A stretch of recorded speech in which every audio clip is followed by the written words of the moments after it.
سيد الأنبياء والمرسلين وعلى آله وأصحابه أجمعين أما بعد. آج میں آپ لوگوں کے سامنے 26 جنوری یوم جمہوریت تاریخ کے آئینے میں اس موضوع پر روشنی ڈالوں گا. امید ہے کہ آپ لوگ غور سے سنیں گے. آزاد ہندوستان کی تاریخ میں دو دن انتہائی اہمیت کے حامل ہے. ایک 15 اگست جس میں ملک انگریزوں کی غلامی سے آزاد ہوا، دوسرا 26 جنوری جس میں ملک جمہوری ہوا، یعنی اپنے ملک میں اپنے لوگوں پر اپنا قانون لاگو ہوا.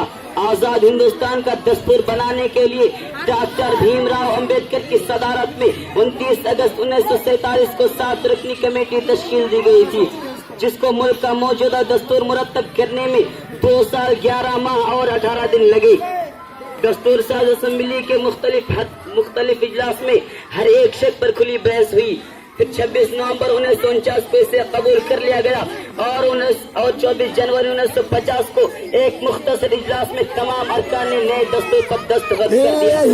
بہرحال 26 جنوری 1950 کو اس نئے قانون کو لاگو کر کے پہلا یوم جمہوریہ منایا گیا.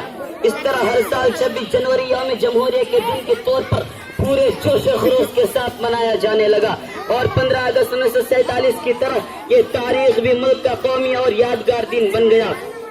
26 جنوری کو جشن کے موقع پر کیوں مناتے ہیں؟ تو آئیے تاریخ کے اوراق کا مشاہدہ کرتے چلے. جشن کا یہ دن ہندوستانیوں کو یوں ہی نہیں ملا، اس کے لیے بڑی بڑی قربانیاں دینی پڑی، لاکھوں جانوں کے نذرانے پیش کرنے پڑے، تب جا کر 26 جنوری کو جشن منانے کا ذریعہ موقع ہندوستانیوں کو نصیب ہوا.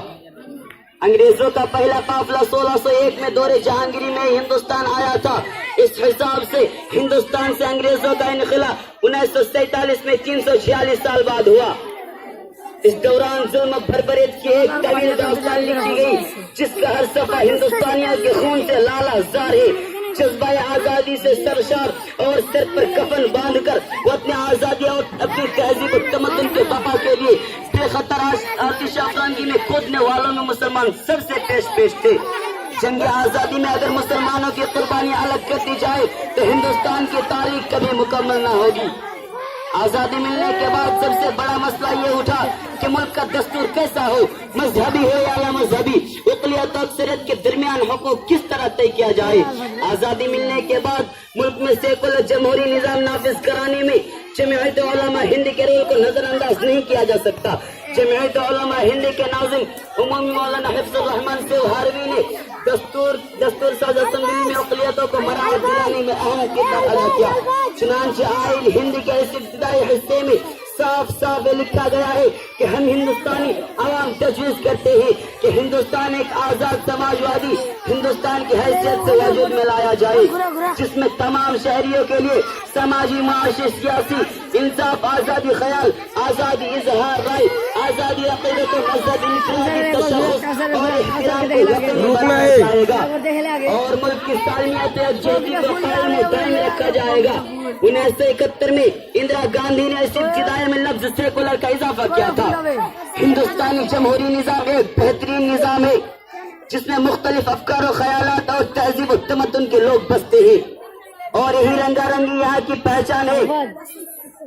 26 جنوری کو اسی مساوی دستور و آئین کے تائید میں اور کثیر المذاہب ملک ہونے کے باوجود باہمی یکجہتی اور میل جول کے اس عظیم ملک ہندوستان کی جمہوریت پر ناز کرنے کے لیے جشن جمہوریت منا کر شہیدان ملک اور آئین کے بانیان و مرتبین کی آزادی میں اپنی جانوں کا نذرانہ پیش کرنے والے مجاہدین کو آزادی میں بہترین خراج عقیدت پیش کی جاتی ہے. آج سے ہندوستان ہمارا ہے. 1803 میں انگریزی فوج دہلی میں فاتحانہ انداز میں داخل ہوا اور بادشاہ وقت شاہ عالم ثانی سے جبران ایک معاہدہ لکھوایا کہ خلق خدا کے ملک بادشاہ سلامت کا اور حکم کمپنی بہادر کا. یہ بات اس قدر عام ہونے لگے کہ لوگ کہنے لگے کہ حکومت شاہ عالم از دہلی تا پالم. یہ معاہدہ گویا اس بات کا اعلان تھا کہ ہندوستان سے مذہبی بیداری ختم ہو چکا ہے. وحشیت و بربریت، ظلم و ستم کی گھنگور گھٹائیں پوری فضا کو گھیر چکی ہے. مذہبی بیداری اور سرگرمی ان کے رحم و کرم پر ہوگی. ایسے بھیانک ماحول اور پرفتن حالات میں شاہ ولی اللہ محدث دہلی کے بیٹے شاہ عبدالعزیز دہلی نے پوری جرات و بیباکی کے ساتھ ایک فتویٰ جاری کیا کہ ہندوستان دارالحرب ہے، یعنی اب ملک غلام ہو چکا ہے، لہذا بلا تفریق مذہب و ملت ہر ہندوستانی پر جہاد فرض ہے۔ متحد ہو تو بدل ڈالو نظام گلشن کو، متحد ہو تو بدل ڈالو نظام گلشن کو، منتشر ہو تو مرو شور مچاتے کیوں ہو۔ اس کے فتویٰ کی روشنی میں علماء کھڑے ہوئے، سید احمد شہید اور شاہ اسماعیل شہید رحمہ اللہ آگے بڑھے اور پورے ملک کا دورہ کر کے قوم کو جگایا اور ان میں حیرت کا جذبہ پیدا کر کے آزادی کی آگ لگا دی۔ 1831 میں بلا کوٹ کی پہاڑی پر لڑ کر جام شہادت نوش کیا۔ دھیرے دھیرے پورے ملک میں انگریزوں کے خلاف آزادی کی چنگاری سلگنے لگی۔ 1857 میں علماء نے پھر جہاد کا فتویٰ دیا، جس کی وجہ سے انگریزوں کے خلاف معرکہ کا کارزار ایک بار پھر گرم ہو گیا۔ دھیرے دھیرے پورے ملک میں انگریزوں نے قبضہ کر لیا اور ہندوستان سے مذہبی بیداری اور سرگرمی کو ختم کرنے کے لیے انگریزوں نے بے شمار عیسائی مبلغین کو بھی میدان میں اتار دیا تھا، جس سے انگریزی فوج کو مکمل پشت پناہی حاصل تھی، جو جگہ جگہ تقریریں کرتے اور عیسائیت کا پرچار کرتے۔ اسی دوران ایک خبر گشت ہونے لگے کہ انگریزی حکومت نے ہندو مسلم کے مذہب خراب کرنے اور ان دونوں کے درمیان اختلاف پیدا کرنے کے لیے آٹے میں گئے اور سور کے ہڈی کا برادہ ملا دیا ہے، کنویں میں گئے اور سور کا گوشت ڈلوا دیا ہے۔ ان واقعات نے ہندوستانیوں کے دلوں میں انگریزوں کے خلاف نفرت کی ایک ایسی آگ لگا دی، جس کی وجہ سے انگریزی فوج ملازمت کر رہے ہندو مسلم سب نے احتجاج کیا۔ کلکتہ سے احتجاج کی جو چنگاری اٹھی تھی وہ دھیرے دھیرے امبالہ اور لکھنؤ میں سنبھل وغیرہ تک پہنچتے پہنچتے چھوالا بن گئی۔ احتجاج کرنے والے سپاہیوں اور ان کے ساتھیوں کو پھانسی دے دی گئی اور جہاں جہاں احتجاج ہوا ان پر سنجیدگی سے غور کرنے کی بجائے سخت سے سخت کارروائی کی گئی۔ احتجاجیوں کے بندوق چھین لی گئی، پردیاں پھاڑ دی گئی۔